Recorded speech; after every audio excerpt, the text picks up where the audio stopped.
Hello,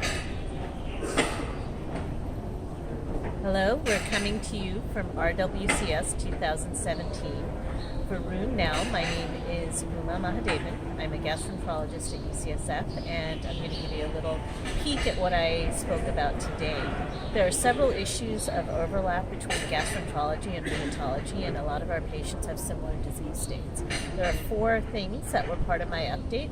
The first is truth about PPIs, or proton pump inhibitors.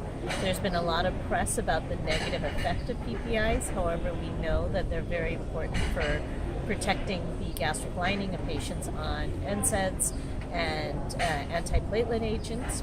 And many of our patients need them, and without them have significant GI bleeds. But are they going to get dementia and renal failure and C. difficile, etc.? So in my talk, we looked at some of the data and showed that for the most part, most of these are very low quality data from big databases that really don't have significant numbers or significant evidence for harm. And if there is harm, you would need to treat a lot of people to have a very small effect.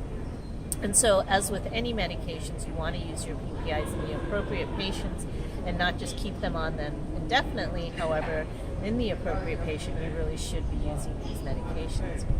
The second disease state we talked about is eosinophilic esophagitis. This is an increasingly recognized problem, and if you have a patient with persistent dysphagia, food getting stuck, despite PPI treatment, you should refer them for an upper endoscopy so that they can be biopsied for eosinophilic esophagitis and get appropriate treatment. The third disease state is celiac disease. If you have a patient with persistent iron deficiency anemia with issues including infertility, ongoing diarrhea, these are patients who you can screen for celiac disease with a simple blood test. It should always be in your differential diagnosis. And finally, I gave an update on inflammatory bowel disease and some of the new medications that we're using.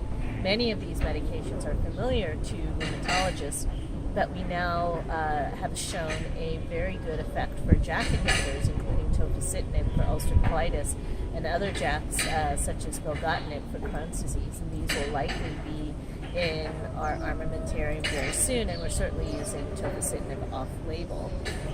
Ustekinumab was recently FDA approved for Crohn's disease and has been an excellent addition to our armamentarium.